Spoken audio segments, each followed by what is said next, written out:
never thought I'd escape that rig. When I saw how bad it was, I went back to my cabin. I put on my survival suit. I picked up my copy of Candide because I thought I might need something to read on the long boat journey back home. Smoke was coming in my cabin, and we went round making sure people weren't injured. We could see there was no point in trying to climb up to the galley, let alone the helideck. There was only one way, and that was down. Barry shouted at me to climb down the knotted rope. I grabbed the rope. "It's difficult." He shouted back at me, "Don't tell me it's fucking difficult. Get down that bloody rope." I started to clamber down, but I slipped and fell. I landed on the boat bumper and bounced off into the sea. After I saw and heard the men in the galley, I realised that the chopper from the Tharis was about 7 minutes away. And if it hadn't been able to land here, then neither could anything they'd send from the beach. I tried to persuade them. "You got to be joking about getting a heli out of here!" They pulled me out of the sea, and I found myself on the standby boat, the Silver Pit. Converted trawler, totally useless. Better than nothing. Is that what we should have settled for? Better than nothing? We watched as explosions rocked the platform. The Sandhaven had launched a fast rescue craft. And the Maersk cutter was spraying water. I headed down to the production level, and I could see that the blowout preventer was melting. For a second, I was reminded of Salvador Dali's melting clocks. It was certainly fucking surreal. We were heading west in the direction of the Tharis. Ian and Charlie shouted, "Come on!" But a voice in my head said no. I turned and headed east. From the deck of the Silver Pit, I watched men jumping into the sea. Some bobbed up again and waved frantically. Others never surfaced. I reached the southeast corner of the 68-foot level. A guy started climbing down the platform leg. The Sandhaven FRC was pulling men out of the water. Men were climbing down ropes and a fire hose. The boat pulled away, but then they saw 2 more men climbing down the platform, and it went back. There was 3 crew and 9 men from the platform. The FRC seemed stuck, and I heard later it got caught in some ropes. There was a huge explosion. The craft was engulfed in flame. Only one guy survived. I got down to the cellar deck, and I jumped into the water. I clung to the platform and shouted, "You bastards, come and get me!" More men fell, but the heat was so intense that the boats had to pull back. The Tharis's powerful water cannons poured thousands of gallons a second onto the platform, but it turned to steam instantly.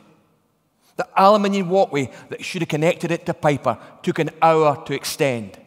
There was not the time, and it probably would have melted in any case. I knew I had to let go of the platform. But I looked at the sea, and it was full of oil. I thought, what if it ignites?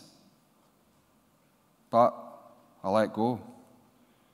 I turned on my back and shouted at the platform, "You'll not kill me!" I thought of good reasons to live. Clyde FC lifting the cup. My wife Pat. My daughter Amanda. And the 3-week holiday to France we booked. I was damned if I'd lose that deposit. I saw a man jumping from the helideck, 170 feet to the sea. That's 6 seconds to contemplate whether you live or die. He lived. Others didn't. I was picked up by the Lowland Cavalier and transferred to the Tharis. I saw the best of humanity there. There was a scaffolder, or rigger, who worked on Tharis. Great tall chap, towering over me. He must have been half my age. He called me son. He put an arm round me and gave me a blanket. It was just the comfort he needed. The Silver Pit shuddered. The gearbox was damaged. The captain couldn't maneuver her properly. We were all taken off and transferred to the Tharos. When they put me in the helicopter for Aberdeen, we lifted off the Tharos and past Piper Alpha. I looked down on the twisted wreckage, still aflame, and wondered how many men we'd lost that night. I rested my head against the window and sobbed.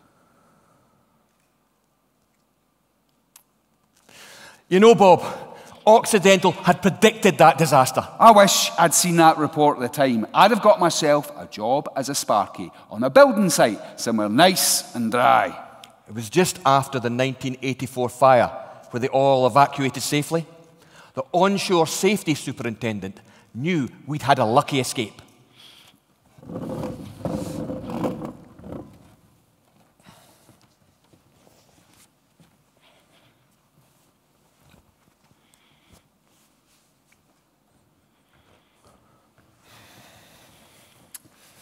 I've written a memo about the incident we've just had. How it was versus how it might have been. Are we not celebrating a successful evacuation? Well, it just raised several questions in my mind, and I wanted to set them down. Okay. First of all, we were lucky that the incident happened in favourable conditions. The heli deck was operational throughout and wasn't affected by smoke, fire or explosion. Ground-to-air communications worked perfectly. It was daylight.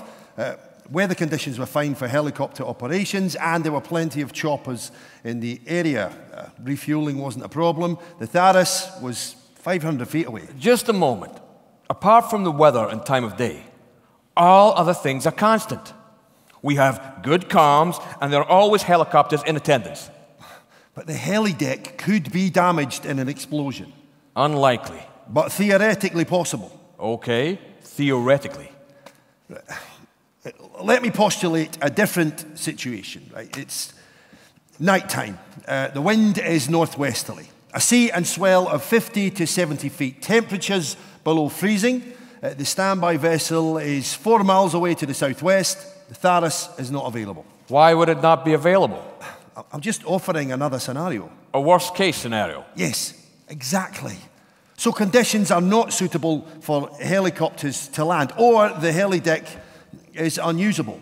They can't even try to launch the 4 lifeboats from the north face because in those winds they'd be smashed to bits against the platform.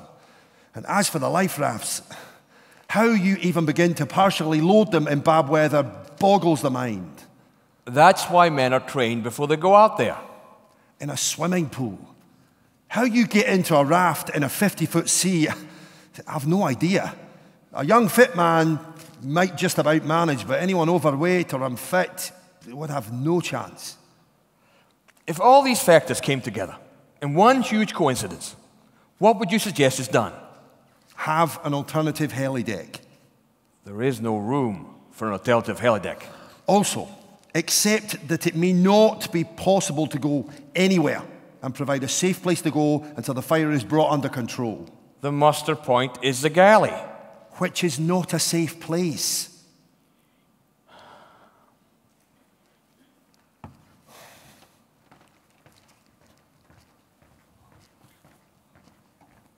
That wasn't the only warning Occidental were given.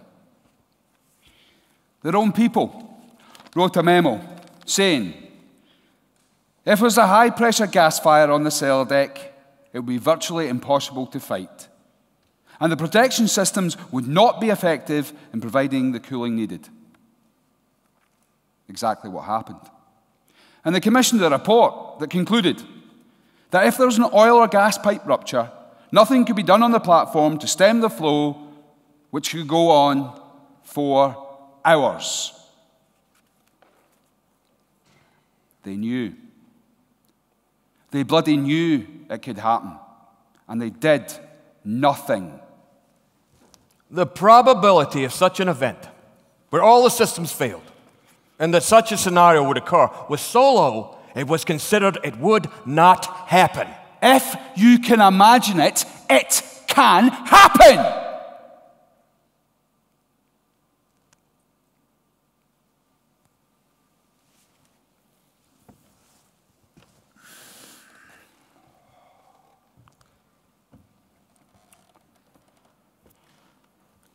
I should go. Where? Home. Ah, right. That'll be good. We're good. We know what happened. Sort of. Can you rest? Rest. Pat must think I've been kidnapped. Good night, mate. Goodbye, Bob.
She